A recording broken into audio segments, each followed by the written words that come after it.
Calaroga Shark Media. Hey there, I'm Johnny Mac with your daily comedy news. I hope you had a good Christmas. Crack.com did a really fantastic interview with Anthony Jeselnik, and they are curious about the character he portrays on stage and asked him, does the character have a backstory? Jeselnik said, I have no backstory villain. We don't know what's happening here. We don't know what their problem is. My character was like the devil's son, where there's no motivation other than just being evil. I don't want to get into, here's my upbringing. If I had a better babysitter, maybe I wouldn't be like this. I wanted none of that because that stuff always sucks. You don't know why I'm like this. You don't have to know, and I love that. I'm very interested in villains and what makes someone a good villain. A lack of an origin story is always preferable to me. Yeah, remember, was it whichever Batman movie, Dark Knight, is it just called The Dark Knight? The second one, where the Joker tells a different origin story every time? Fascinating. Jeselnik said, every new hour, I can resurrect everyone. The mom dies in the last special. She's back alive now. I've got 5 brothers and sisters. Now I've got 1. Now I'm an only child. The audience doesn't care. They recognize me, but they're just in it for the story. It doesn't really matter what's true and what's not. And I don't write a whole new hour until the special hits because I don't want any of that old stuff in my head. I don't want to think about the grandma I killed or the grandma who's still alive. Let's just go from scratch and do it that way.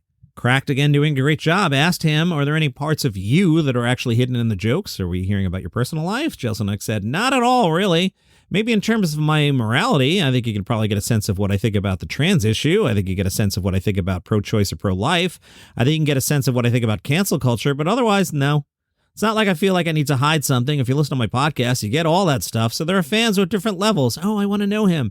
I have people come up after the show and they're like, can I meet Anthony? And my tour manager will say, sorry, he doesn't meet people. And they're like, oh yeah, I know, he hates people. And they'll walk off. And I kind of gotten the reputation with my fans that if they're a good fan, they want to leave me alone. They'll come by and say, hey, that was really funny. I don't want to bother you. If you want my personal life, you can find that through the podcast. But I think personal stories on stage and stand-up are boring. Unless you have some amazing story, I don't want to hear it. I think a lot of it becomes the same, and my stories would be the same. I'm not special. I'd rather have something more creative on stage. Follow-up from Cracked. You're never tempted to get more personal as you get older? Oh, I'm tempted because it's so much easier. I try it and I get sick of the story. I'm just like, you know what? It is easier. I'm eating up 10 minutes, but why? I didn't only not tell stories in the beginning because I didn't have much to talk about. It was because I was bored telling the same story. Another good follow-up. Well, you toured this material for 2 years. Why do these jokes never get boring?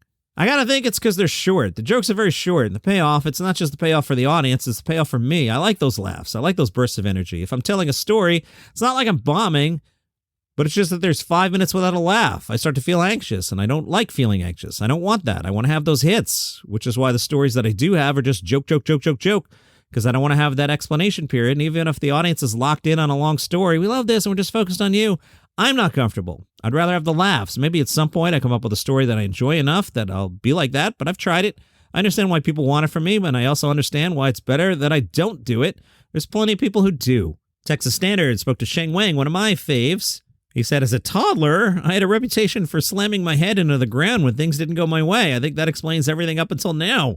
I'm originally from Texas. I grew up in Houston. I went to the same middle school as Beyonce. That's crazy, right? Beyonce alone is a pretty big deal, but then you find out Sheng Wang also came from the same part of town. It's like, wow, that's a lot of talent. Must have been something in the water, y'all. The Standard asked what his parents think of his success, and he said, I think they're proud of me. I'm really grateful. Follow-up, they haven't told you? Not in so many words. You know, Asian American parents or Asian parents tend to be pretty stoic when it comes to expressing affection or things of that nature, but I don't know. I'm grateful for my parents. I know they're very loving folks. I feel like my folks are very much hands-off in a way that was like, as long as you're not getting into trouble and you're doing well in school, you can do whatever you want. They weren't against me doing what I wanted to do. They would sometimes, my mom especially, suggest alternatives to stand-up that are sort of related. She's like, if you want to be on TV, then maybe be a news reporter or something. You know, I guess she was inspired by Connie Chung. But yeah, they were pretty hands-off and not pushy one way or the other. Jim Gaffigan spoke to the LA Times about touring with Jerry Seinfeld and said, I never had an expectation that that would happen. Jerry has a very clear and concise view and philosophy on stand-up comedy that when you talk to him, you feel like you're talking to Aristotle. He's kind of like a stoic who reminds you to have control of your material. You don't get caught up in the trend of the moment. You work on evolving your act and your writing. Jay Leno and Adam Carolla are doing a comedy fantasy camp in January. Jay was asked about stand-up comedy being AI-proof. Jay said, you know, it's the one form of entertainment that's not changed with the exception of the invention of the microphone. It's been the same since the 13th century. You stand in the town square, you just yell and say things or do physical comedy, juggle or do something, but it really hasn't changed at all. And I find a lot more made of political correctness. Funny's funny, you know, if you have something, you know, Nikki Glazer's a good example. Couldn't be filthier, but hilarious. And the stuff is so funny, you have to laugh. She was the best at that Tom Brady roast. Everybody else was just using obscenities. I'm thinking, I'm getting bored of this. And then she came out, and I laughed really out loud. It was really, really good joke. So that's a case of, if you're funny, all bets are off. Leno and Carolla were asked about a comedy renaissance. Carolla said, we're there. Leno said, a young comic said to me and Seinfeld, you guys are lucky. You started when comedy was easy. It wasn't easy. It's always been exactly the same. Here's how old I am. You remember cabaret cards? Carolla says, no. Leno says, in New York, that's how they got Lenny Bruce. You had a license to perform in New York City. If you're on stage and you say the F word or something, a cop can come up and tear up your license and boom, you don't work. When the Warren Court came out in 68 or 69, boy, Jay is old. All that went out the window. Suddenly, pornography was legal, comedy was interpretive, but all that was against the law. If you said an obscenity, a cop would put the cuffs on you and take you to jail. And people think, oh, it's so terrible now. It was way worse back then. The thing is, now is actually better for comics because music is expensive to do. You have teams to load in, load out, put up a stage, set up the sound system, a comedian. You just show up.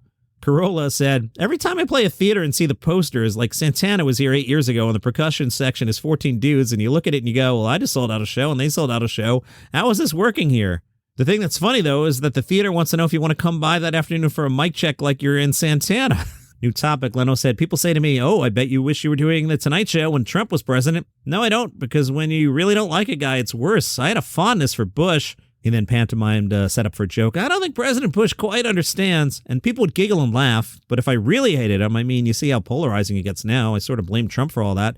Because at The Tonight Show, we used to make fun of both sides and people couldn't really figure out your politics. So you got the whole audience. Now, you either get the Trump people like Gutfeld or you get the anti-Trump people like Kimmel. Which to me, I'll take everybody's money, thank you. I play both crowds. Brandy Denise is one of Vulture's comedians you should and will know.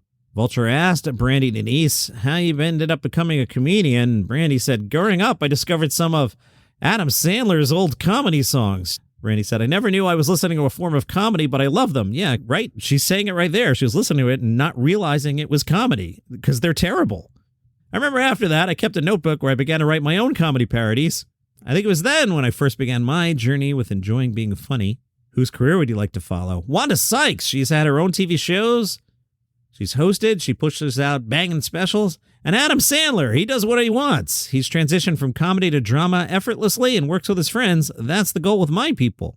Johnny Mac does like dramatic actor Adam Sandler. I've said that before. He's not funny at all, but he's a decent dramatic actor, and he should just give up comedy and just do dramatic movies, in my opinion.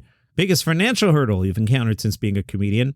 Being broke is easy, but making a nice 6 figures for the first time after being broke for so long was a learning curve. I learned how to spend money quickly, but after that, I realized investing and saving are just as important when you start making money. Some years are better than others, but as long as you learn to budget early, you should be good. Best comedy advice, worst comedy advice, best. You're already fun. Make sure your spirit is right. And you know yourself and stay grounded. Worst, a lame-ass stool-banging comic in Atlanta told me not to move to L.A. because I wasn't ready. Well, I'd say his name, but you've never heard of him. Like I said, can't rock this boat, baby.